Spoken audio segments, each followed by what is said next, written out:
right, with that, we have rising tensions in the Middle East. As America's strongest ally there, Israel has faced nearly 200 missiles or drones fired by Hezbollah terrorists in Lebanon.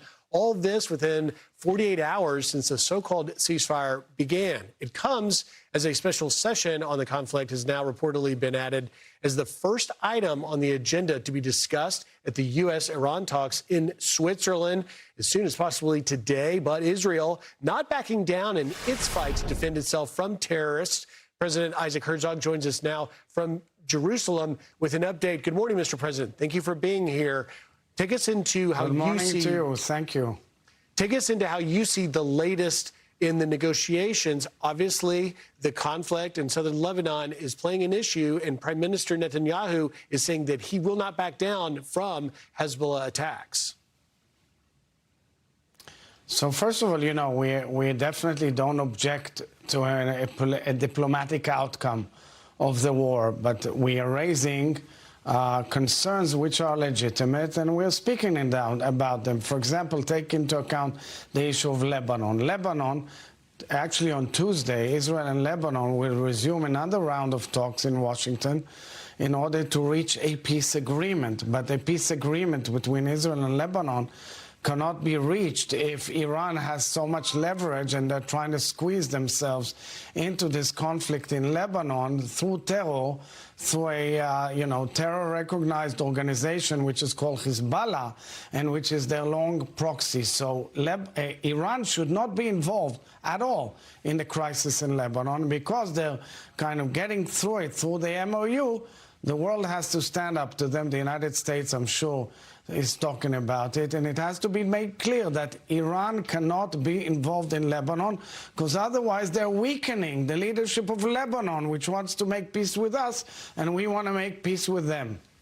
So, Mr. President, we certainly hear that, but obviously it is also the fact that the situation with Hezbollah in southern Lebanon is now becoming a part of President Trump's attempts to get this deal signed and ultimately a denuclearization of Iran and stopping Iran's funding of proxies like Hezbollah, Hamas, and Houthis is a win for not only Israel, the entire Middle East. But obviously, this situation has caused tensions between Prime Minister Netanyahu and President Trump. You are the president of Israel. Have you had communication with the Trump administration, and are you in some way a mediator in the situation?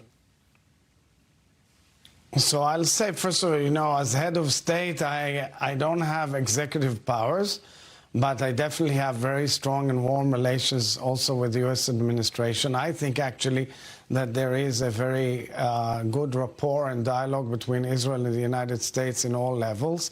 We can have our differences.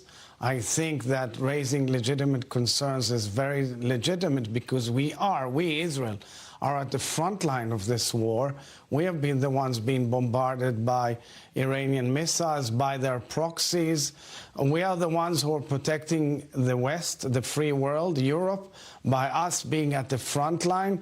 We are the ones who are out there as a very close ally, intimate ally, and loyal ally with the United States in trying to make sure that Iran does not reach any nuclear capability or becoming a threshold state. And therefore, I think the dialogue should be held in closed rooms. I think it should be open and frank as it's always been, because we do enjoy very close and trustworthy relations between the nations.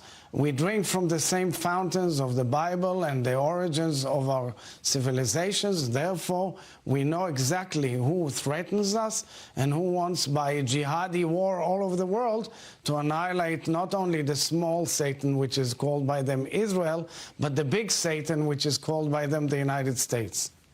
Mr. President, have you tried to reach out to Lebanese President Joseph Aoun and tell him that he should be standing up to Hezbollah in his own country? Because at the end of the day, the place to get to could be better relationships between Lebanon and Israel. Obviously, Hamas is the problem. Have you called on President Aoun to take up arms against Hezbollah in their own country? So that's a very beautiful question, because 2 weeks ago, I stood on the border between Israel and Lebanon in a place where you could see that peace can be the most incredible thing there. And I spoke in Arabic to President On, to the government, and of course the people of Lebanon. And I made clear, we do not have any territorial aspirations in Lebanon. We don't have major arguments with Lebanon. We want peace. And my dream, which I said to the Israeli people as well, is to take a car and drive all the way to Beirut. But for this, you have to get out the terrorists who are trying to undermine it. Hezbollah is objecting to it. Hezbollah has violated the ceasefire that was declared by President Trump a few weeks back over and over and over again. We have dozens of casualties. They've fired only 50 sites in the last few days. They keep on violating through their terror proxy called Hezbollah, which is a terror organization armed to its neck by Iran. And that's the issue. Guys, I tell the whole world, how the hell do you want to get to peace between Israel and Lebanon when you have Hezbollah hijacking Lebanon? Somebody needs to do the work. Unfortunately, it's our soldiers. Yeah, I don't see anybody else doing it unless there will be a diplomatic outcome which makes clear that Hezbollah is disarmed and moves out of their capability of limiting the ability to get to peace. And that's the whole crux of the strategic and tactical debate that's going on around Lebanon these days. Mr. President, we appreciate your time. We are continuing to follow the negotiations in Switzerland, and your insight is valuable. Thank you for taking time today, President Isaac Herzog of Israel. Thank you very much. And again, I want to make clear, it is clear that we have an intimate and good dialogue with the United States of America. We respect President Trump's efforts, and we are raising legitimate concerns which need to be discussed properly. All right, Mr. President, thank you very much. Hey everyone, I'm Emily Campagno. Catch me and my co-hosts Harris Faulkner and Kaylee McEnany on Outnumbered every weekday at 12 p.m. Eastern, or set your DVR. Also, don't forget to subscribe to the Fox News YouTube page for daily highlights.